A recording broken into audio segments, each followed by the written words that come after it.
Monsieur, dame, bonjour, bienvenue dans votre émission La Table d'analyse. Nous sommes très heureux de vous avoir. Tout ça, pour la Robeta Masolo et la République démocratique du Congo. Avant tout, vous s'abonner massivement, partager nos liens, nos publications, vidéo nabiso, kata panze la voisin, aïba makambo eza koleka en République démocratique du Congo. Lelo nazo yamba mutu, nazo yamba nani. Bine mo boye bine IDPS ezalaka composé, bazara na ba base na bango, na ba commune belé ou balubaka apesa ba information etali makamboka est-ce que mokonzi azali wapi aza kosala nini ndenge bakombata IDPS ba mesana. Mais aujourd'hui nazo yambela pona bino mwana mboka baza kobenga ye président Cisco azali moko aza kokamba base oya kapela akopesa biso ba détail belé base ya kapela bango nde basalaka ba réunion batiaka ba effigie mokonzi mboka. Il parle de na makambo etali République démocratique du Congo. Mais tokobeta masolo nini nde toza kokota kati na mozindo pona oyeba si nous allons exactement parler de quoi.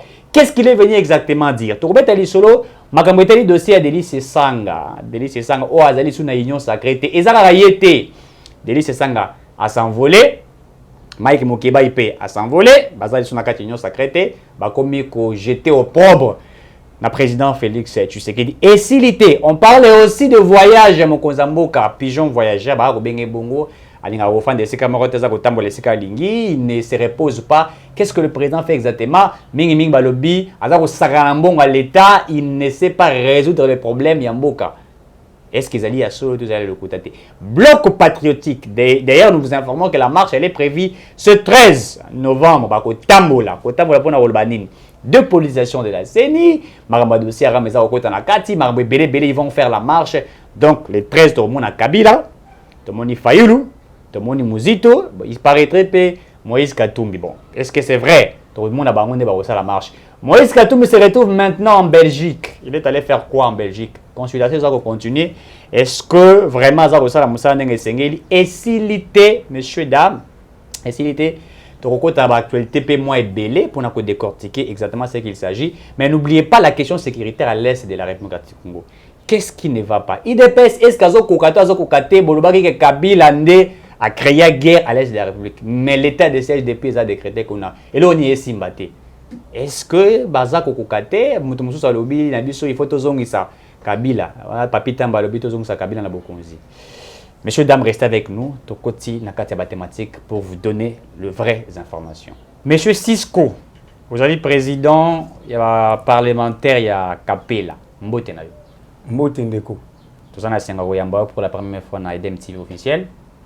En tout cas, on a plein de makasi na pisi ba balangino sur EDM TV Mbote belé, ba diaspora, ba congolais bazana kati awa, bo s'abonner na EDM TV. Bozo ba réalité ya mboka boye ba kutuvuti wapi to komi wapi dezo kinde wapi. Très bien. Monsieur Cisco, bino boza ba combattant IDPS. Boza ko bundela mokonza mboka. Bino nyoso fachi béton. Mais ba lobi ke mboka eza ko tambola malamu te. Est-ce que est bien? Depuis avènement ya IDPS au pouvoir, oui bien très bien. Félix Tshisekedi a coûté le pays a été plongé dans les misères les plus sombres de la planète. Pendant 50 ans. Mais c'est Mobutu a bomi mboka pendant 32 ans. Mais c'est Kabila a couru à kundi mboka pendant 18 ans. Na 2 ans ya pamba oyo mwana mboka Félix Tshisekedi asali to moni ba retomber abimisi mboka na libulu a installé mboka le mboka sur valeur sur tous les plans, sur le plan économie, sur le plan diplomatie, sur le plan politique. Parce que le pays a été plongé dans les misères les plus sombres de la planète pendant 50 ans, demi-siècle. Binonde boyo bongsa mboka botombuli mboka. Le tout monde mboka est sur valeur sur tous les plans. Tout le monde constitue bana batanga ofélé, aux qui bafoué, piétiné, mais moi konza mboka pas même une année, pas même 100 jours, pas même une semaine, 4 jours qui pouvoir malamoko a instauré gratuité enseignement de base. Quand Katanga a su pouvoir banzeler oyo kufa pendant 18 ans, mokonza mboka tongi ngono sur béton na béton. Ba Transco Kabila tiré 136 Transco nyoso en panne, mokonza mboka sombi 430 Transco na 16 conteneurs pièces de rechange. Tala ba retomber. En plus banzeler kufa ki nyoso a lancé opération zéro trou na kati ya Congo pe na kisa mobimba. C'est pour vous dire que ba avancement ezali. Na nous peut faciliter. Toujours ngona mboka na libulu, to bimisango na image, to la samba ne ba digija mboka. Mais ceux qui m'ont dit que comme vous avez dit, M. Cisco, mais pourquoi Délice Sanga na Mike Mokeba et balungu na kati ya Union Sacrée puisque baza na kati ya Union Sacrée, bazaki na kati ya Union Sacrée. Tout d'abord, faut que Délice Sanga azali autre benga vagabondage politique. Il n'est pas constant. Et là, on Délice Sanga Zama qui a constance politique. Auparavant, il était avec Zaïd Ngoma, il était avec Wamba Diwamba, il était encore le directeur du cabinet Jean-Pierre Bemba. À un rassemblement de forces acquis au changement, à Longwe, à Keiko Sangana Fayoul, à Kenalamuka. Après avoir Kenalamuka, tant a posé na Louise Nakasai, à moins que Kuna, ce qu'on sali campagne na comme ya Fayoulou, et aussi Maté, à sali peuple ya Louise de escroquerie politique. À que la campagne na comme ya Mokonzamboka, mais la hypocrisie. Lilo Oyo, à Longwe Union Sacrée. Et puis à Longwe Union Sacrée, na conteste nini. Pour des raisons de conviction personnelle, sans que ça la consultation, il y a parti politique en vol. Il y a acheté coup de chapeau, na honorable député en vol, na acheté coup de chapeau na maman Solange Ozali ministre de la défense, vice-ministre de la défense, n'est pas comprendre que un député azali mandataire ya peuple, un député azana émanation ya peuple, un député azali mona musala ya peuple et non un employé individu. Et puis maman Solange a compris que être ministre c'est un homme d'État. Un homme d'État a dépend de la peuple. Balobi avant à l'ongula envoi na Union Sacrée, il fallait que ça la consultation na kata parti politique na mais asali yango te. Et loko c'est ça na longo na Union Sacrée, papa na ya qui vice président ya assemblée provinciale ya Kasai. Lokola ba dessoucier yé pas sali politique à l'évente d'abord, famille d'abord et non le peuple d'abord. Yango longwe.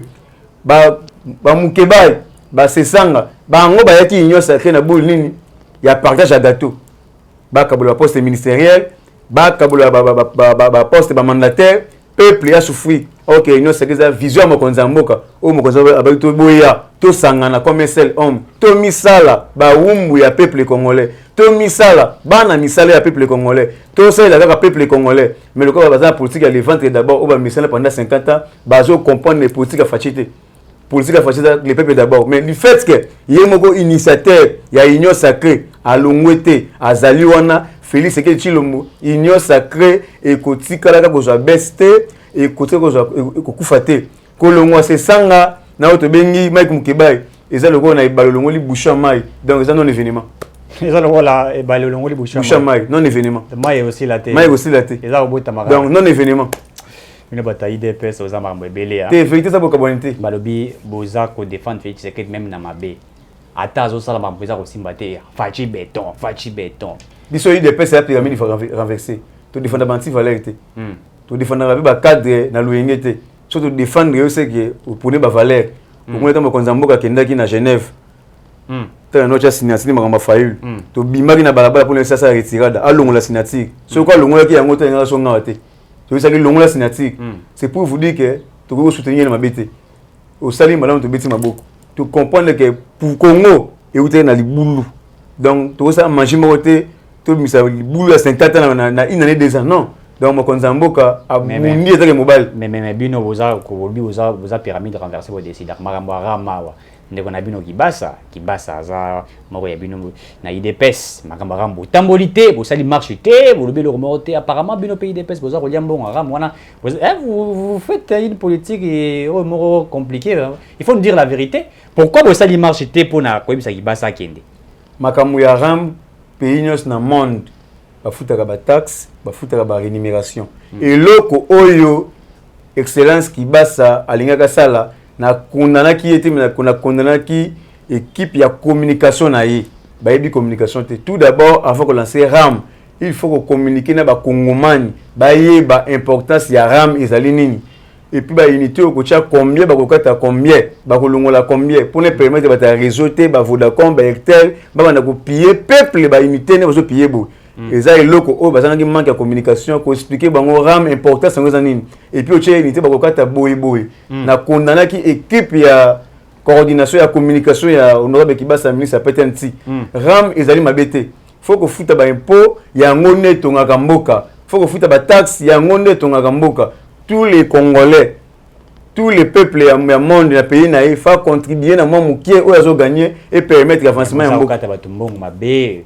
ba crédit mabe même moi za rotias 20 unités na ye po bengata moi na tindelanga ta 2000 francs nazo kokate bokati boza atanda muté boza kokata nyonso. Vous voyez pas que vous avez encore une fois de plus appauvri le peuple. Vous ne Bible le peuple d'abord. Le peuple d'abord est comme sous koyiba sous les peuples ne ba musu bazaro loba.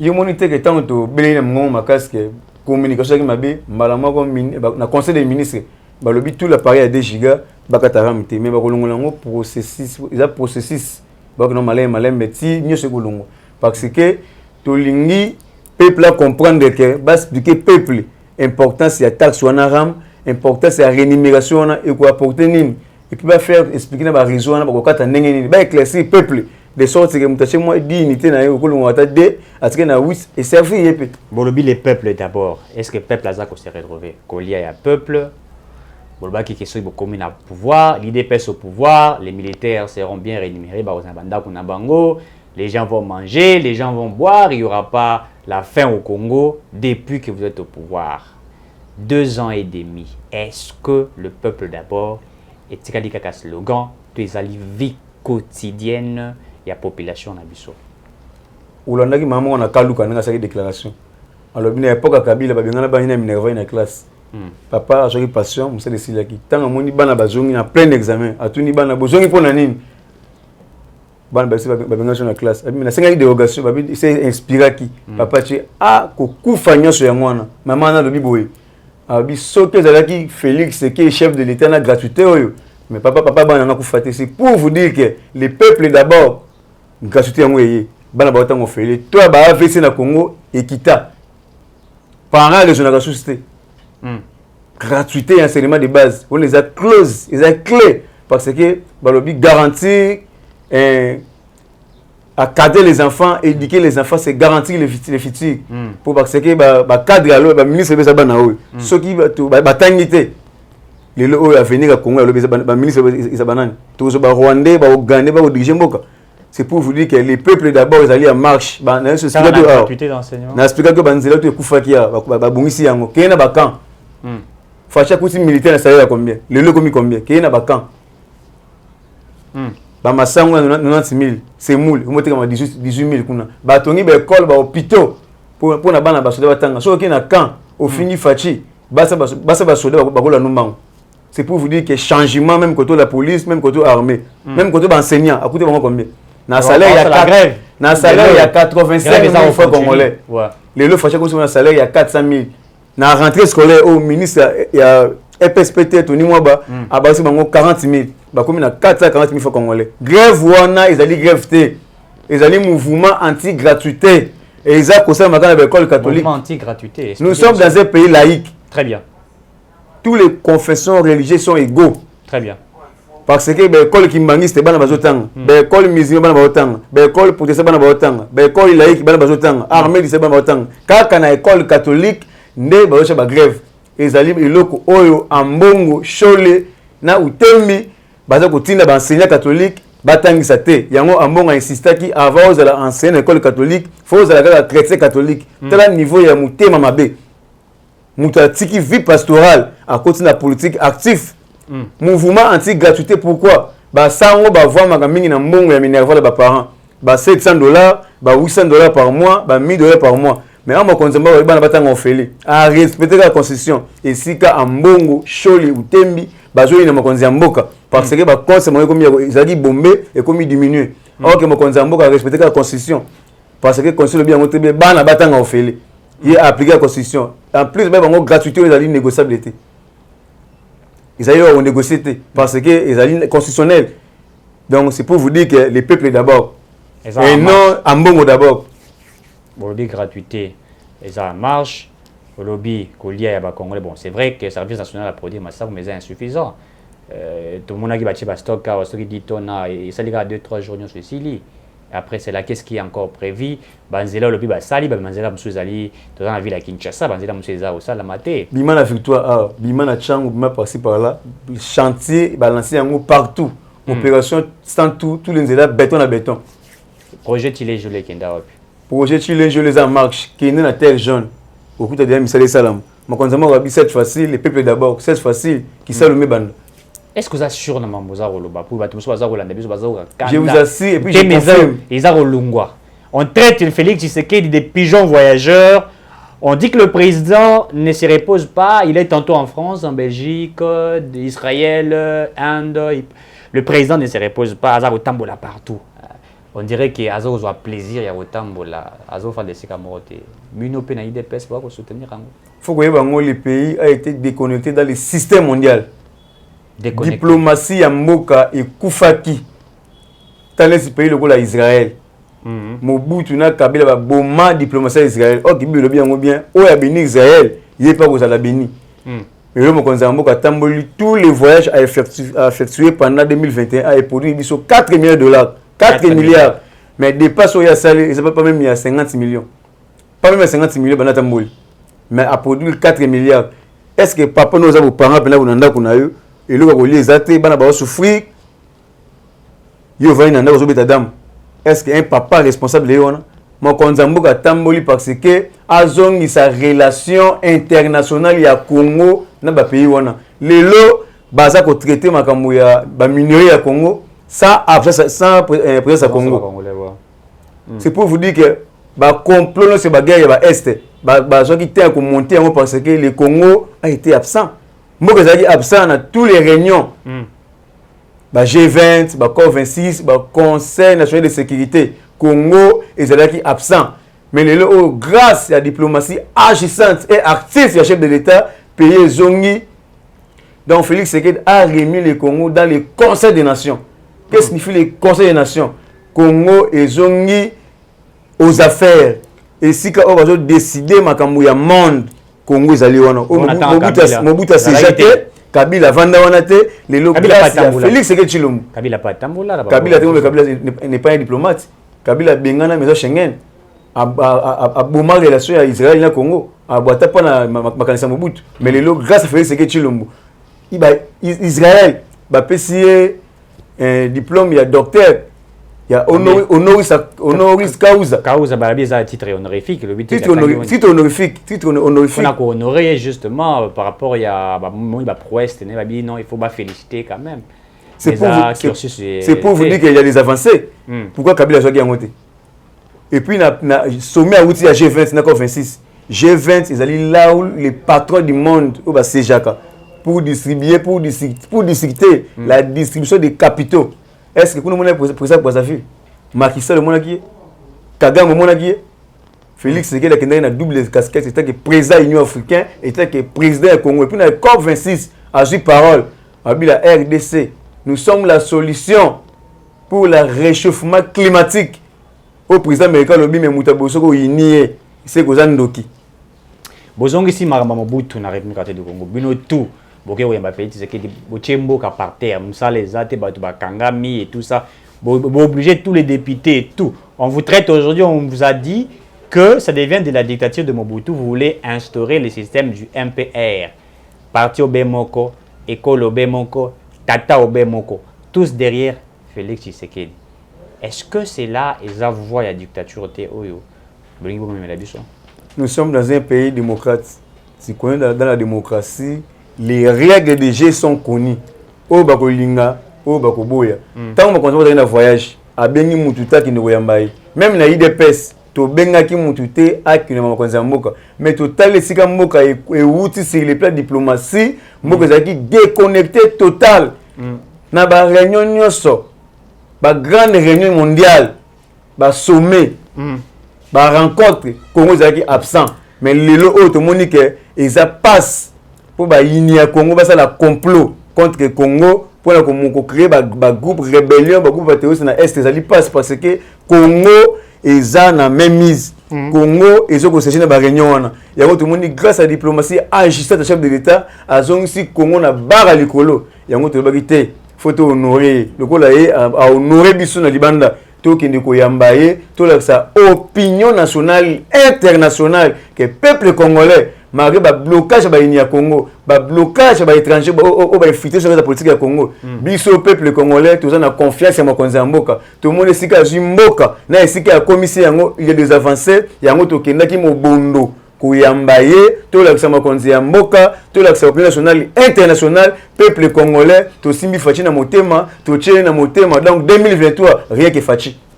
2023 rien que Fachi. Rien que Fachi. Vous avez beaucoup de missions avec Denis Kadima. Azam taï DPS. Adera kuna.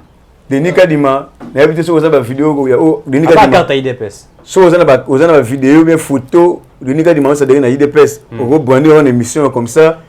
On a beau mettre un défi. Denis Kadima a outil na kimbangiste. Église qui. Makonza mboka azamuta ya Philadelphie. Ngana azamuta catholique. IDPS eza confession religieuse et ezali parti politique. Tu vois qu'il y a bien Denis Kadima zaki élu conformément à charte na bango il y a la plateforme de la confession religieuse. Dans l'article 17 alinéa 1 et le va désigner to ba ko pona président aseni par consensus. Na boyoka na lingala. Ce qui est simité na boyoka ni par consensus ba ko appliquer l'article 17 alinéa 2 ba ki ne maponomi. Ba ki ne maponomi comme autre que n'était des confessions religieuses. Si confession religieuse ba ki maponomi ba poni Denis Kadima muta kimbangiste mabe ezali wapi et puis ba poni parce que ça une expérience na matière électorale pendant 30 ans. Il y a mon ba payer confiance. Makonza mboka otaka baluba pembeni na Denis Kadima za muluba. Est-ce que président encore constitutionnel za muluba? Est-ce que Makonza mboka mdache ou bien ba confession religieuse ba voter? Mutu mususu te pour ba ki bazwa mutu mususu ba tia mais Denis Kadima te pourquoi? Est-ce que muluba za congolais te? Très bien. Kabila zalaki ya. Balbaza Katange. Kobana Balbaza o toi za Katange. Balbaza Katange. 18 na nyos tout. Malumalu Katange. Ngoy Mulunda Katange. Nanga Katange. Mais ba fungula bazo fetela mbanga lelo bazaki présent. Et comme la tour Fachi o Muluba te. Mais Muluba za congolais.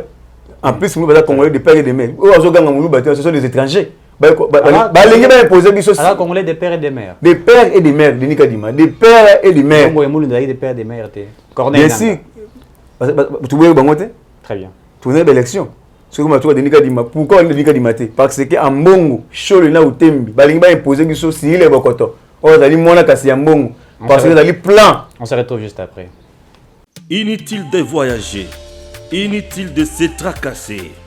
Arcis Style de Rêve, une boutique d'habillement et salle de mariage vient donner solution à vos inquiétudes. La boutique offre des articles de qualité 100% turquie. La boutique dispose des robes pour mariage civil et religieux, y compris tous les accessoires, de vestes cérémoniales et de bureaux de grands messieurs, des robes de soirée et habillement de grandes dames, des chaussures basket, perpètes et mocassins hommes et dames. Arcis Style de Rêve n'a pas oublié l'habillement des tout petits de 2 ans à 16 ans. Arcis Style de Rêve livre également dans toutes les provinces de la République démocratique du Congo. Arcis Style de Rêve a des chemises de classe et tenues de conférences. Comment retrouver la boutique Arcis Style de Rêve? Elle est située sur la 8e rue Limité Industrielle, plus précisément en face du ministère Amen sur Facebook. Arcis Style de Rêve sur WhatsApp 081 198 83 11 09 95 99 00 96. Arcis Style de Rêve, c'est la réalité dans le monde de la SAP. Arcis Style de Rêve, c'est la classe. Très bien. Nini tosalité. Bomimboka. Bayembeli bino nini bosalite nini basalite ba congolais ba bundi bazoluka misala ba se ba jeune prière ba kanzaki Félix Tshisekedi aroya nyonso bomunga rien. Bob Elvis pa yembeli Félix Tshisekedi lettre adressée à Etienne Tshisekedi ba mulumba. Papa banda okenda mwana na watikala koswana na Fayulu. Nini tosalité. AP bloc patriotique pas organiser marche contre bino. Bosoka wapi? Nini tosalité, c'est-à-dire quoi? Bani bani par là. Parce que Mboka, oh, baboumi pendant 32 ans. Oh, bakundi pendant 18 ans. Na Mese Kabila. Facha Ajumboko na contexte nini. Ajumboko place nini. N'explique ah. Tala sika soki Mboka. Le pays a été plongé dans les misères les plus sombres de la planète. Pays les plus pauvres du monde. Comme je reste. Et comme je réussis. Tala isika ba inyamboka ba komisaki mboka. mais tala ici comme moi na mboka véritable congolais de père et de mère Félix Tshisekedi Tshilombo Mukwa Tombolo tala ici ka mboka tala ici ka komisi mboka mais bato ozo mabini to salite ba balingi nini. Mais vas-y réclamer votre droit na bango. Douani bako réclamer parce que bana ba otanga ofele banzile zo tongama. Bien na SMO état de siège. Ezalaki ba 700 morts, ba 800 morts. Si na tongo transport 1000 francs na midi, 2000 na poko 3000. Transport passe comment parce que ma konzamba ko ba transport yango na lancer na nzela et puis azo ba samisusu. Mboke ko changer malama na miracle chaque moment toi embouteillage ya monde entier ba air de points partout dans le monde même na poto embouteillage zalaka. Bali ba prendre biso ni. Banzela ezate. Banzela yango to banzela béton na béton secondaire. Yango balancer opération zéro tout. So obimia na victoire misé salama, OK na chom misé salama, OK na mwamba, OK na ngalema misé salama. Pourquoi prendre biso ni? Eza ça argument basali bato basa instrumentaliser moyen na billet vert.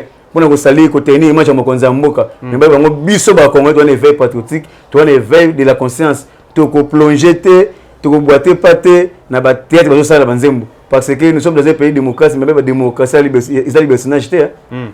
Dans un état de droit, ils ont libertinage.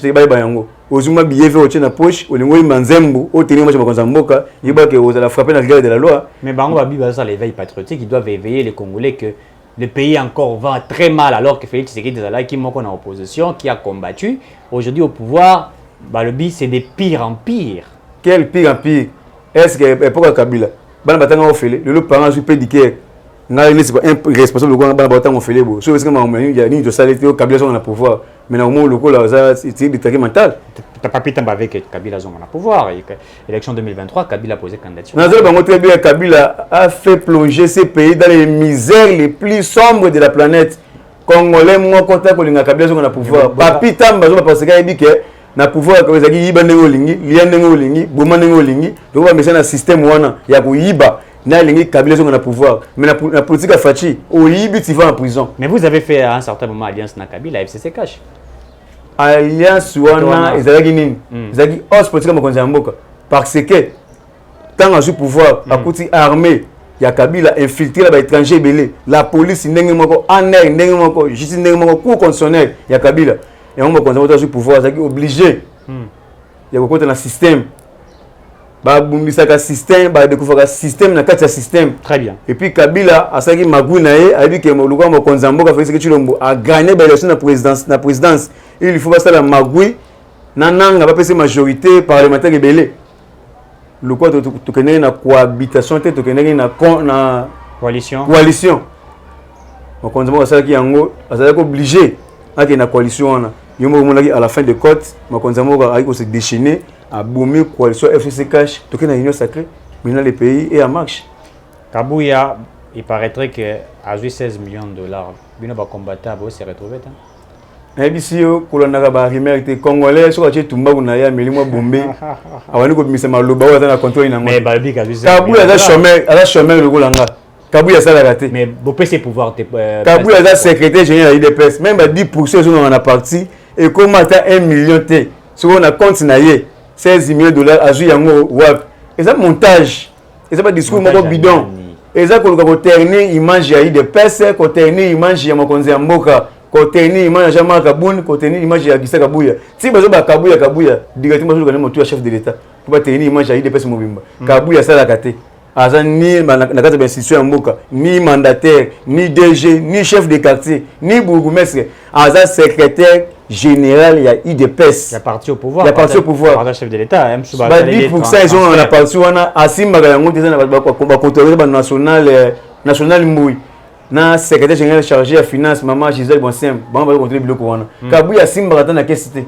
So Kabouya azo vivre parce que moi ba don ou parce que on a communiqué avec nous gérer parti CG tala moi carburant ngwana azamut bako Kabila paye ce que mbongo wana euti wa eza ko terni ka image ya parti au pouvoir eza ko terni image ya mokonzi mboka ba yeba yango biso IDPS toza machine politique nyonso bako sala eza bombe marche à la muka bloc patriotique une IDPS bokoyi Kabila au sala marche les 13 et Kabila au tambola tout le monde a mis Chine là mona balabala Martin Fayulu pembeni nae basimbani na Kabila boye basimbani na Mozito Katumbi pe awa aki déjà ko préparer ngo na Belgique puisque Katumbi à ce moment azali na Belgique aza na Europe yena utembi Choli Ambongo bazo sala synergie de force va renforcer baninga.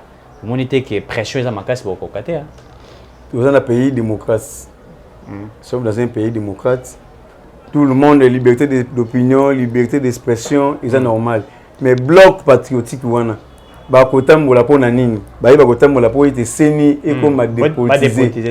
Est-ce que ça sonne ni peu mawa? Ça sonne ni peu mawa parce que Kabila a 18 ans au pouvoir. Yemoko chef de l'État, Katumbi vivant, Fayulu vivant, Chadari vivant, Ferdinand Kambere vivant, Pemeni ya Kabila. Batika la kosa la marche té, batika la Kabila té, ata en douceur, seni comme a dépolitisé, baluka dépolitisation ya seni.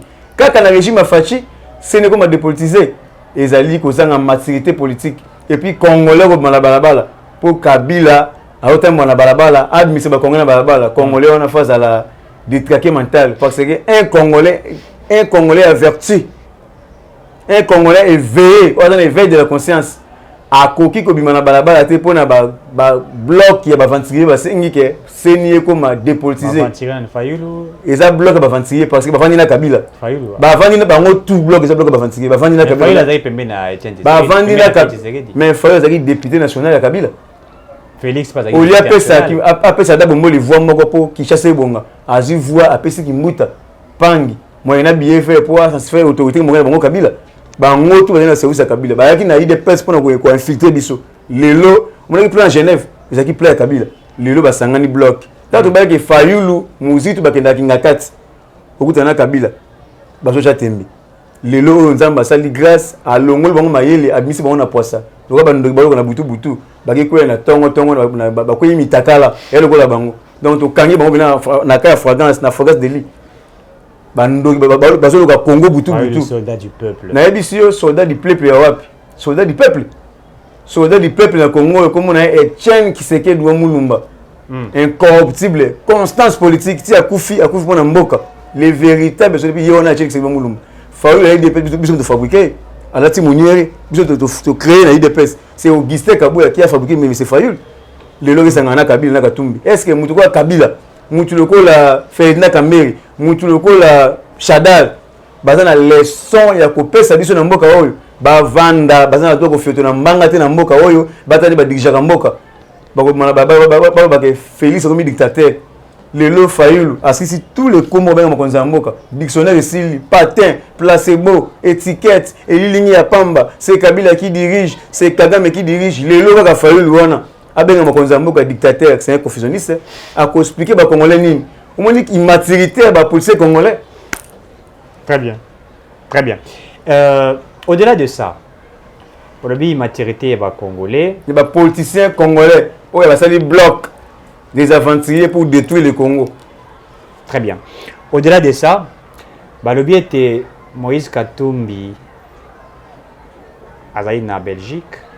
Moïse Katumbi a créé pour la politique contre Félix Tshisekedi. Est-ce que Shoki Katumbi basangani bango nyonso wana Tito Kende 2023 pour vous en affronter Katumbi, Fayulu et les autres? Est-ce que vous avez les peuples entre vos mains?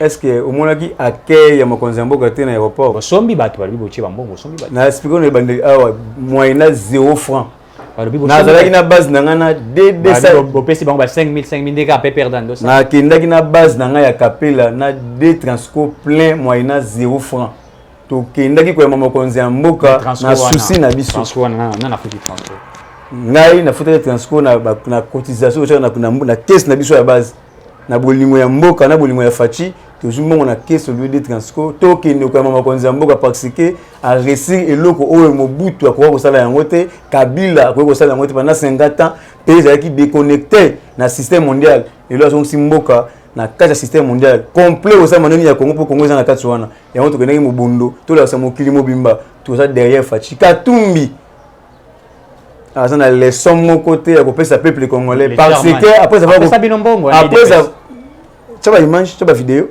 il dépasse à partir à munini et à partir de masse cotisation mensuelle cotisation hebdomadaire yango ça la force à il dépasse nous sommes au pouvoir mais si l'autre cotisaka yango ça la force à il dépasse Katumbi Kabila benga en exil Kabila bengani en exil mais Fachi a quel le côté en exil nyonso ba mawa Fachi ils ba mawa Fachi côté on a condamné Kabila Fachi na ko lokota ka tout min exil pour na iba source Kabila ese na Fachi bi mutu na Katumbi c'est un mauvais type yo yebi Katumbi très bien na époque ya musée Kabila Katumbi wa makolo ate Katumbi wa makolo ate parce que c'est un pilleur d'uranium asana résidence dans la Zambie c'est un Zambien mais si basi le audace au fond na mbanga na Congo parce que le Congo est un pays moko hospitalier Kabila kosi étranger belo aux affaires ba mo fond na mbanga na politique ya Congo et puis Congo ma so comprendre il faut Congolais comprendre le bloc bloc à étranger o ba sangani pour ko détruire mboka pour ko détruire Fachi mais c'est ça de Camerounais Fayulu Camerounais papa na vanda wa ba kunda wa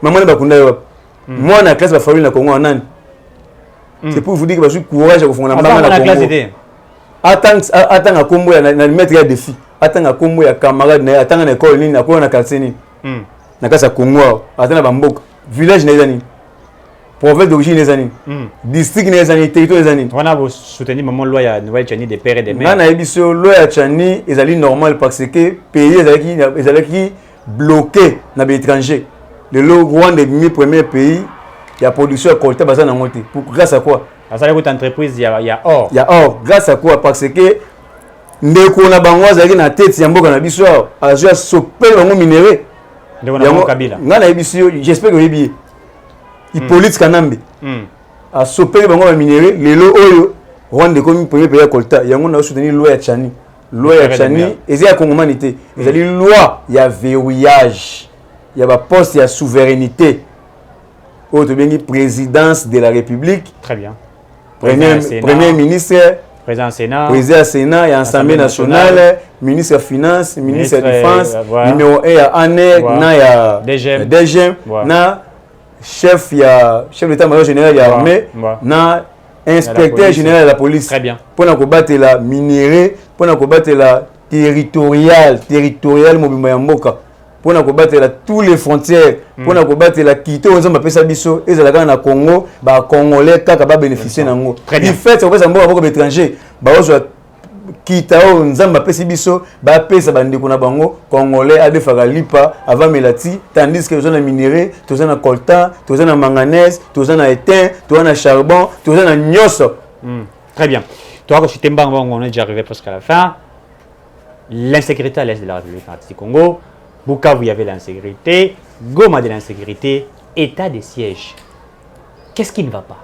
Balbike, bozo ko stratégie, botika état de siège. Bossa la maramusu, suppose que planification avec malamuté, il y a que des tueries, il y a que des assaillants. Tout ne va pas bien au niveau est. Le lobby déjà parti à Goma, ça a encore tiré. Bukavu, vous savez tirer. Comment il tire presque à la place du 24, à la place du 24, j'explique ça. Il y a eu la Gombe à ville, province de Kinshasa. Donc, pourquoi de l'insécurité ça continue sous Félix Tshisekedi alors qu'il nous a promis ya kimia au niveau est de la République? Mokonza mboka ngambo ya mimi parce que akutaki ba prédécesseur na ye basi ba bomaki mboka na ba laisser aller akuti na est ba 6000 morts par jour ba 8000 morts par jour mais ko banda mokonza mboka mitali na za congolais o bazo kwea kuna bandeko na ba congolais malgré mutuna makola makambo yote atali constitution na article 85 conformément à la constitution a décrété état de siège na état de siège tout le monde va retomber presque ba localité nyos ezaki sous occupation ba rebelle ba terroriste na ko piller minéré le komi sous occupation ya FRDC on a arrêté plusieurs ADF on a arrêté plusieurs maïmaï plusieurs collaborateurs ba rebelles ba terroristes ming pe ba groupe armé ba e komitika na armée ba déposer minduki ba tiki groupe rébellion mais quelques-uns ba so continuer otali ba tout ya ba mort nezaki liboso ava fatina lelo oyo et comme ba kamoko isolé et puis au sein niveau Bukavu ils un mouvement moko insurrectionnel moko landi FRDC ba bomi 6 assaillants ba zokisi 4 assaillants ba blessés moko grave et puis ba capturer ba kangi 36 assaillants et puis côté FRDC de ba koyaki côté la police moko ba koyaki passer ba assaillants ba ki brisque mais c'est pour vous dire qu'il y a un état de siège armée congolaise la police congolaise bazana aux aguets baza au zénith donc moi les likolo pour défendre intégrité territoriale c'est pour vous dire que au le niveau ya Goma kuna faut que bango M23 basaki plan na kati ya Rwanda na babengi sultan makenga mais ayeba ke akozwama mais bato baza derrière ye o babaki ke bako franchir ligne Congo ko franchir ligne rouge toyebi très bien on a katumbi mutaza derrière na ebisi yo na tele comment mututé mais tozolandela yango service ya renseignement et sécurité bakoli déjà bash baosala musala kolandela yango et puis yeba yango mission ya bloc wana bazoluka ndi coup d'état bazoluka coup d'état mais ba congolais na balabala ba mouvement s'est multiplié afin que bazo porte sur ça la coup d'état mais ba que contexte ya Soudan et ya Guinée et ça contexte ya Congo té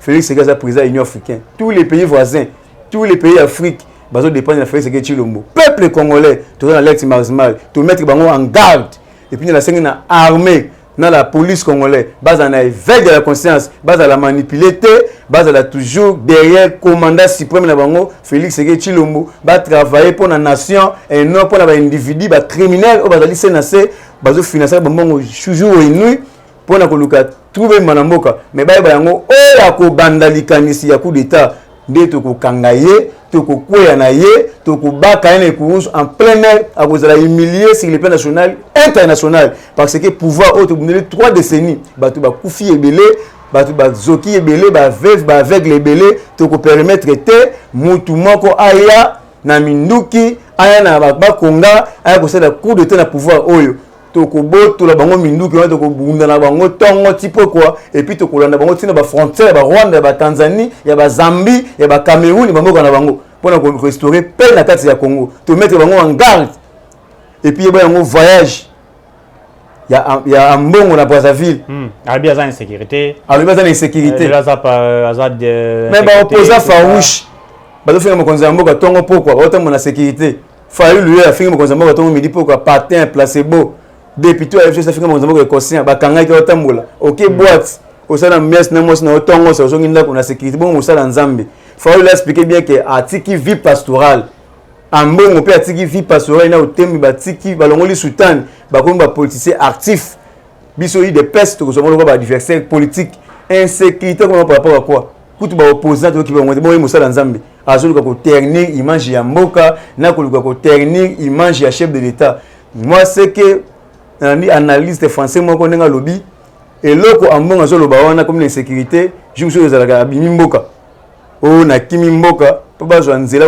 ya kosala coup d'état na mboka bakotsa ba militaire bakotsa ba rebelle na mboka mais ba yango tozali déjà na alerte maximale même sorti ya Chole ou Tembi na Eric Senga bakekutana na katumela ndi bangaza wana bakutana la Alados bakutana na Mo Ibrahim batu wana basaki bakonza mboka coup d'état na Genève et puis batu wana bazo financer ba groupe rébellion ba groupe terroriste na Congo bakekutana na plan nini bazoluka coup d'état bazo sepelate na gratuité balingi ba détruire mboka baboma mboka likolo ya mbongo ambongo na mbongo nasengi ambongo nasengi na ba chrétien catholique alinga mbongo nasengi na ba chrétien catholique bazala manipuler te na ambongo oyo asangani na Kabila Kabange Numbi na marche basango ba organisation ya mbongo organisation comité de coordination na 5 biso ba chrétien catholique kima Kabange Numba ko tishona basango na ndako na ye après séquestrer biso alobi ki tuzo ba film na basango na sengi na ba message la benyo ba curé ba vicaire ba père missionnaire ba master ba chrétien catholique tous en éveil de la conscience na za chrétien catholique to ba yango ambongo aye ko bomela biso église catholique ambongo atiki mission pastorale au lete zo le banzambe to yokana ambongo akoti na politique actif.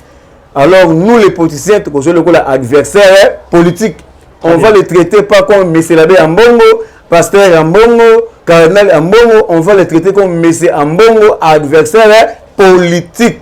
Très bien. Aussi moi qui n'ai pas fait l'église catholique, Thérèse qui n'a pas fait l'église catholique, dans le régime de Kabila, tout ce qu'on a été Ambongo, à un document, à un dossier, à qui ne peut porter place dans ce régime pour la liouer à Batouana. Donc, on a Congolais, les chrétiens catholiques, Bobi Malabalabala, derrière les hommes politiques, moyennant billet vert, Bakouf Nanzela, ce qu'on couffe auquel inaperçu. Dans ce peuple congolais, éveil de la conscience, les chrétiens catholiques, éveil de la conscience, tous à la Ozagé, tous à l'alerte maximale, tous à l'éveil patriotique. Parce que les grave. Il y a Congo, basangani comme seul homme, basali bloc, il y a des étrangers pour détruire Mboka, pour détruire pays, pour tenir moi je me connais Mboka, biso peuple congolais, tous sangana comme seul homme, tous à la derrière chef de l'État, Félix Ségaza Tshilombo, congolais de père et de mère, oyo alongoli mboka na libulu pendant 50 ans abimisi yango na likolo atie yango na droiture lelo mboka ezwi avancement to soutenir ye parce que Pape Rome abaki le changement du Congo et le changement de l'Afrique c'est toi Félix Tshisekedi Tshilombo. Très bien. Messieurs, dames, vous comprenez que nous sommes arrivés à la fin. Guy Nkoumou nous a fait plaisir d'être avec nous. Comment vous avez dit sur président Cisco, président du Parlement de Boubaz Kapé la zone rouge. Oyo azali na bosenga na ngai. Oyo azali na posa ba information na temps réel. Oyo azali na posa à contacter biso pour un soutien matériel financier au niveau du Parlement de Boubaz Kapé là. Tout ça peut na posa ba bafle, ba peine, ba encouragement et ça la biso bien. Plus 243 89 68 53 286 plus 243 89 68 286. Je dis et je vous remercie. Merci mesdames, mesdemoiselles et messieurs. Nous nous retrouvons certainement à la prochaine. Que Dieu bénisse la République démocratique du Congo et son peuple.